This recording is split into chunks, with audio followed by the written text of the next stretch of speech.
Rural Heritage on RFD TV is brought to you by Rural Heritage Magazine, a bi-monthly magazine featuring articles about farming and logging with draft animal power, small-scale diversified family farming and homesteading, and other aspects of our rich rural heritage. Rural Heritage Magazine, borrowing from yesterday to do the work of today.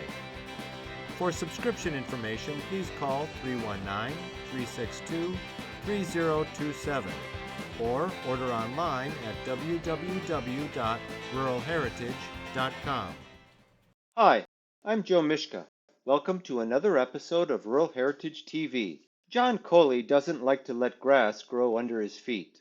When I met John in 2020, he had just moved his farm from Montgomery to Collinsville, about 170 miles north in Alabama. Fast forward a couple years, and John moved from Collinsville to a farm that had been sitting idle in Fleming County, Kentucky, almost 400 miles north. We caught up with him there in 2023 to learn what changes he planned to make to the farm. Then we came back in 2024 to see how it was going. In the meantime, he'd bought another farm next door and was including it in his plans. So the idea here is these sows will be brought in here a few days before they fair. They will stay in this for 3 weeks with the pigs. At 3 weeks of age after they fair, we'll move them down to the pre-wean barn, and we will group the sows together, put 2 litters in one stall. That works real good. We've done that before. It works great. They'll stay here another 3 weeks on the sows, and then we'll pull the sows out, move them back down to the hoop barn to rebreed, and then the pigs, will, after a couple more weeks, then they'll go to the finish floor. Yeah. And then the sows, once they're rebred this time of year, they'll go back out on pasture. So this will be, the barn will continue on. This will be 12 feet out here, and this will be a concrete pad, and the top floor will continue on the 12 feet. But this will be an open, kind of what you'd say, shed. So the south sun will shine in, down here. But upstairs, we're going to pour the floor overhead too. So I'm going to store all my sawdust and feed, probably a lot of ear corn, and all my straw bedding. All that'll be up top. And then these pens, these will actually be the fairing stalls to where we'll fair. And on these, there'll be a corner. There'll be heat pads here, and there'll be a corner like this that'll have a heat pad and a heat lamp for the pigs to get in on each one of these. And you'll come in, there'll be a control room down there, and that's going to be a manure pit, but it'll be dry. So as we come down and clean out, you just roll right down and dump it out there with a wheelbarrow. Boy, it's nice. It's smart. So yeah. I don't know of another one like this anywhere in the country. I ain't found one, so it'll either work or it won't.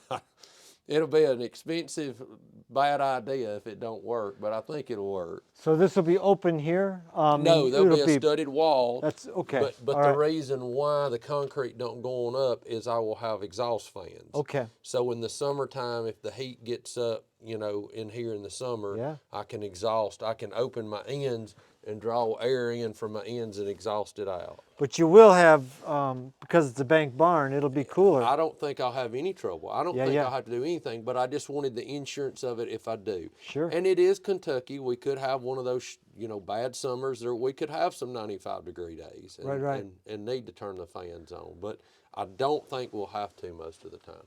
And you'll be able to get your sawdust and your corn up, you'll be able to drive right in. Well, up top, and then right. we'll have holes. We'll have about 4 holes through the floor in this alleyway. To drop into to drop straight down. Into a wheelbarrow or a cart and move it around. Yeah.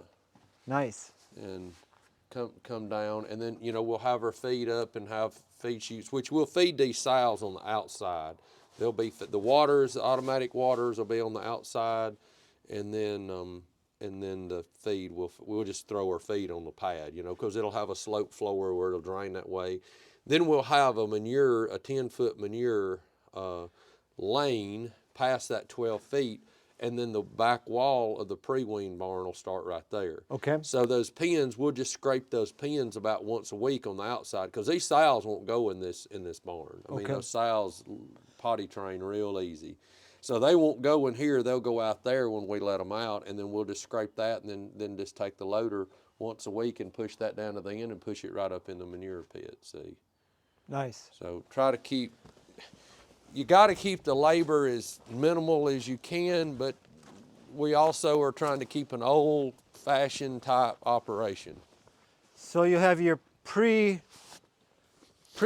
area. It'll be right in here. That'll be the next barn, and it will be like a Cargill unit for people that know what a Cargill unit, which is basically a pad, a concrete pad with a shed on the north wall, and the shed is open to the south, so the sun comes in and warms them from the south, and it's all open. But we'll have pig boxes at the back that the pigs can get in out of the wind, and the sows can come in under the shed, and then it'll be an open concrete pad with feeders at the end and waters, and they can go out and lay in the sun, and they'll be in the total open air. You won't. Right.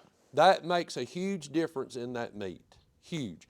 If you put a hog over an open lagoon and all that ammonia coming up and they're breathing that's in that meat. We bought that first farm over there. Let's see, when would that have been? Probably July of 21, I think. Okay. I think about the 4th of July 21 is when we bought that first farm. Okay. And then we closed on this farm, I think the 21st of October. Yeah. Good Lord. Wow. Well, I think that might be kind of why I got confused, because for a while there I didn't know you had two farms. Yeah. And I didn't really mean for that to happen, but it's just the way it worked. And partly because you closed on your Alabama farm faster than you quick. expected. Yeah. And see, we had seen this farm before we ever seen the other farm, and I wanted this farm. Okay. I fell in love with it. All right. But we were so far apart on the price, I made an offer, and it was just like an exact no, and she's a pretty strong-headed lady, and the fella said, I don't think there's no hope there. And then we kind of went back one more time and didn't make no ground, and so finally after that happened, I called him, I said, you got to get us together. I said, I got to have that farm. And we got it together. Come on, girls. Come on, come on, come on, come on. Oh, it's a pretty herd. Come on, come on, come on, come on, come on, come on.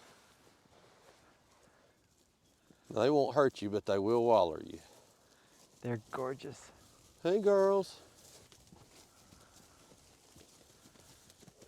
This is a coming 3-year-old. She'll be bred this year. Hey, girl, this is a coming 2-year-old. Most of these are coming 2. Come here. They just waller you. Yeah. Come on. This is going to be a pretty nice horse. That's a coming.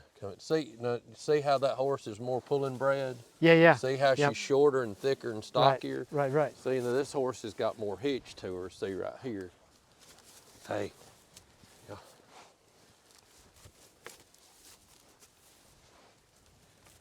That's a coming 3-year-old right here. Hey, baby. Hey, baby girl. Yeah. These are they're just menace. That horse right there. They all want attention. Yeah, they all want attention. Hey, girl. You got a grass wart on your nose. This will be a real nice horse. Curly, quit. Y'all quit. I need it. She's back. I don't know if I can catch her or not. Come on, girls.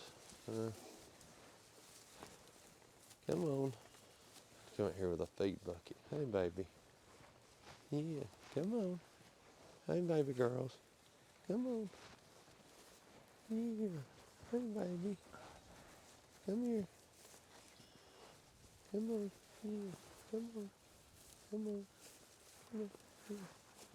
Hold on. No, you're not gonna let. They're just, like I said, just big pets. Come here. Yeah, they're big little kids. Y'all get back. Go on. They're gorgeous. Get back. These are big horses. I don't know if I can catch this other one or not. I just bought that. Raising that horse looked so bad. I just bought that horse at a sale, and she was about starved to death. But she's The one you bred. just took the halter off of? But Yeah. she's bred really good. Come here, baby. Come here. Yeah. Come here. Yeah. Come on. I think she's gonna let me. I can do it at feeding time. Come here. Yeah. Hey, baby. Yeah. Come here. Come here. Whoa. Whoa. Yeah. Come here, mama. Come here. Yeah. Come here. That's the girl. Come here. Come here, my puppy. Come on.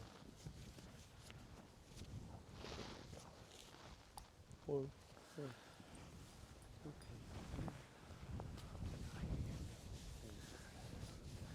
Better. Yes, you all want attention. There you go. They all want to be petted. Yeah, they're just. Where did I do that other halter? Well, that one's picking, the one's chewing there on it it. is. Okay. What are you doing? I know you're a pest. You're a pest. What is it? What is it?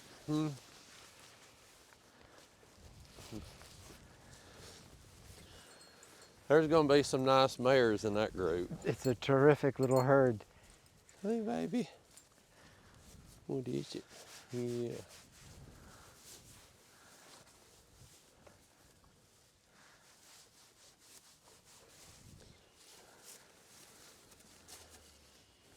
If she comes on, I've got her half sister over there that's made a really nice horse. If she comes on, she's long and deep bodied. That's going to be a nice horse. She's a little short right now, but I think she's got the ability to.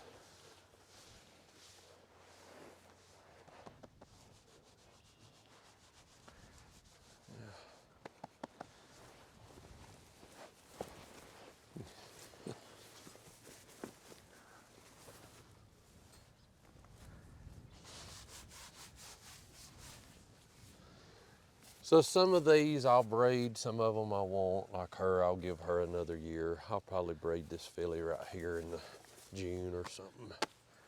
You say give her another year before you breed her, or? Yeah. Yeah. I just want them to get it. She just was a little stunted. If they're not stunted, that you can breed these mares at 2 years old, or these fillies.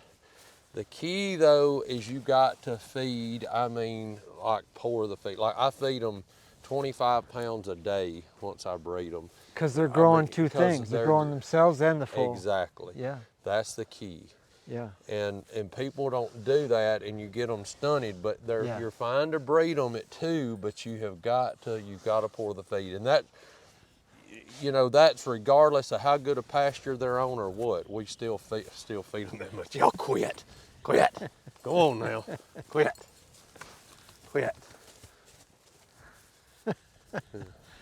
They've got great dispositions. They are sweethearts.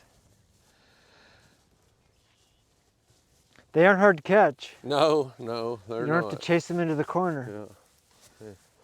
Like this horse right here, I'll cull her out, but she's one. I was at a sale buying horses, and I thought I bought her worth the money, but she's too red. She's leggy. She's got a good ear. She is a hitch horse. She's got a good ear. I don't like her ear end that great, but it's not terrible. I've had some worse.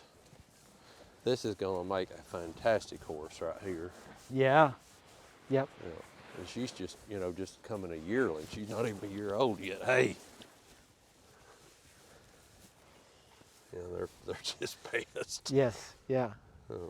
We now have 4 volumes of America's Rural Yesterday books with photos of farm life 100 years ago. Fieldwork has images of horses in the fields working the ground, planting and harvesting the crop. Barn and Farmyard shows farmers putting that crop in the barn, silo or corn crib and caring for poultry, hogs, cattle and more. In At Home and in Town, farm families prepare Sunday dinner, relax in the parlor, drive to town by buggy or wagon, and visit the general store. Finally, Early Tractors has over 250 photos of early American tractors like Alice Chalmers, Oliver, John Deere, Farmall, Minneapolis Moline, and many more. These photos are of new tractors back in the day and show how they were configured coming out of the factory. Buy any of these books for $24.95 plus shipping. When you buy 2 or more, the price per book goes down, all the way to $17.49 per book when you buy all 4. To order, just call 1-877-647-2452 or order online at www.ruralheritage.com. That's 877-647-2452.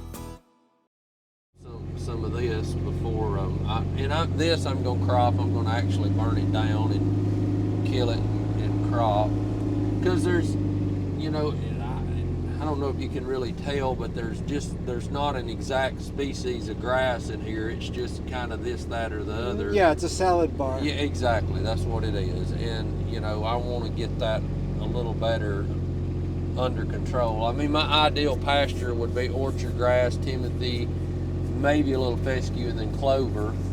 And, there's not really any clover out there. There's a little bit. A little bit. Yeah. Not too much. Now this, they had been raising tobacco. They had raised tobacco on these fields, and there was tobacco here in 20, and then when they got the tobacco off, they sowed orchard grass and clover, and that's where these fields came from. To be honest, I don't really know what I'm gonna do with this. I know I'm gonna plant beans on it this year to get it cleaned up, but I don't know if I'll plant it back to pasture, I doubt, like this hillside, I'll continually farm it, but there's a pretty good bottom down in here, but I gotta do something with it, and so I'm gonna get it all disc up and chiseled up and fixed, and then like this hillside, I'll sow it back to grass, and I don't know if I'll cut it for hay or tie it in with a pasture some way. This bottom down in here is pretty good. Yeah. This is where the creek is. Yes. Yeah, yeah. Yes. And they had, like, we took this winter, we had some days it was just cold and wet and rainy, you couldn't do anything else. So we got on the excavator and walked around and just started taking down trees. Well, you seen the dozer sitting up there. I just got the dozer here a week ago. And, I'll take the dozer now and start piling these trees and bunching them, and then we'll burn, and that's all stuff that we've hauled and cleaned up on the farm. And so like the bottom down here, I may fence it where I can crop this because it's real good dirt, or like I said, I don't know, I may just keep grazing down here, I'll see, but I just know what's here won't work, so we got to do something different with it. This was the last farm they bought and put together. This is 3 farms put together is what it is. That's why it's a rather large farm for the area. This is what they call the Evans farm, and they had kind of just left this farm, just nearly kind of abandoned it. And this had not had a tractor put in it in 3 years, and this is some of where I mowed that it was literally over the top of the tractor cab. Yeah. I mean, it was bad. I had to mow it twice to make it look like this. So we mowed, we got it all mowed, we got 2 tons of lime put on all of it, and now I'm fixing to spray it and burn it down, and we're going to put fertilizer out on it, and I'm going to possibly see how it runs, run a vertical tillage tool and kind of tickle the top of the ground a little bit, and then just kind of a minimum till, Right. You see these big patches of bras that were in here. And, lots of them. But see, there's no grass. Right. There's no grass. Right. It's just junk. And there was good grass here at one time, but it was just abandoned. Yeah. So we're going to reclaim it, if you may, and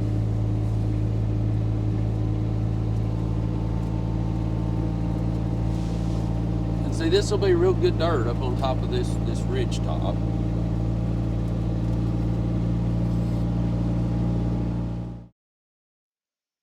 When we came back a year later, John had not made a lot of progress on his hog farrowing and pig finishing barns. He explains why. I kind of got to feeling a little nervous about our markets where we had on our hogs down south. They'll come back some, but they're a little softer now. Just our economy, you know, is a little shaky right now, and the high-end markets that we sell into are a little weak at the moment, and the general hog market is terrible right now. Okay. So it's kind of, we're not losing any money, but it's a kind of just work, you know, just to keep it going and hold on type thing right now. So where we got to, I still have a lot of options. I can do a lot of different things here. So, and one of my biggest concerns has been labor, because I've had a lot of trouble getting labor. So hogs are very labor intensive.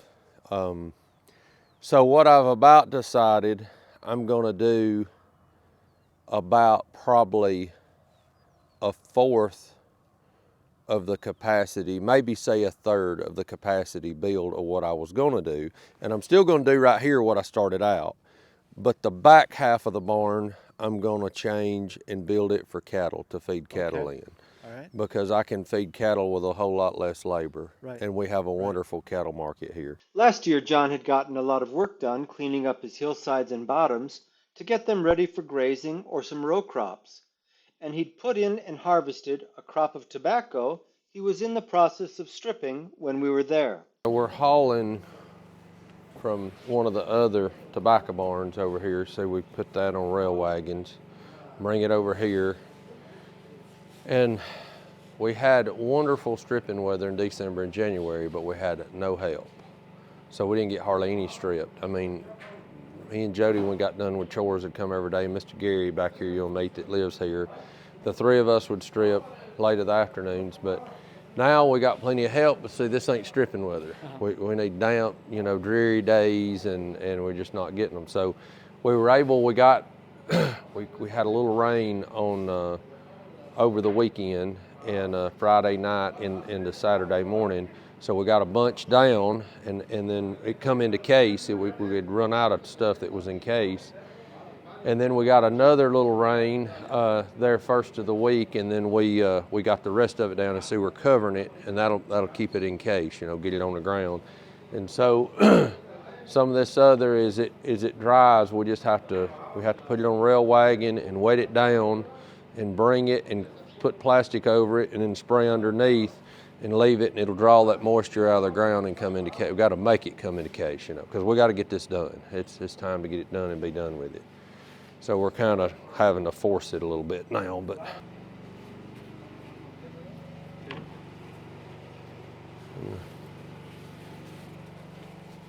So these guys are bringing stalks in and actually doing the stripping and taking it off.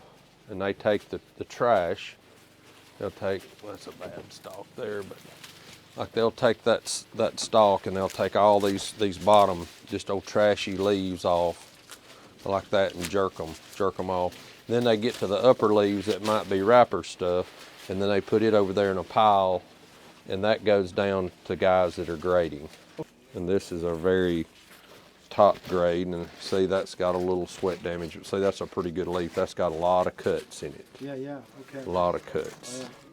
So that's a pretty good leaf, and that's what all these that have cuts. Most of these, you know, these, you know, that leaf This don't have any program damage. is available for purchase. To order your copy, please call 319-362-3027 or visit www.ruralheritage.com. Rural Heritage is a bi-monthly magazine dedicated to draft animal farming and logging, as well as other aspects of our rich rural heritage. It is published by Mishka Press, which also offers a complete line of back-to-the-land books, DVDs, and calendars. Call or write for a catalog or subscription information, or visit our website at www.ruralheritage.com.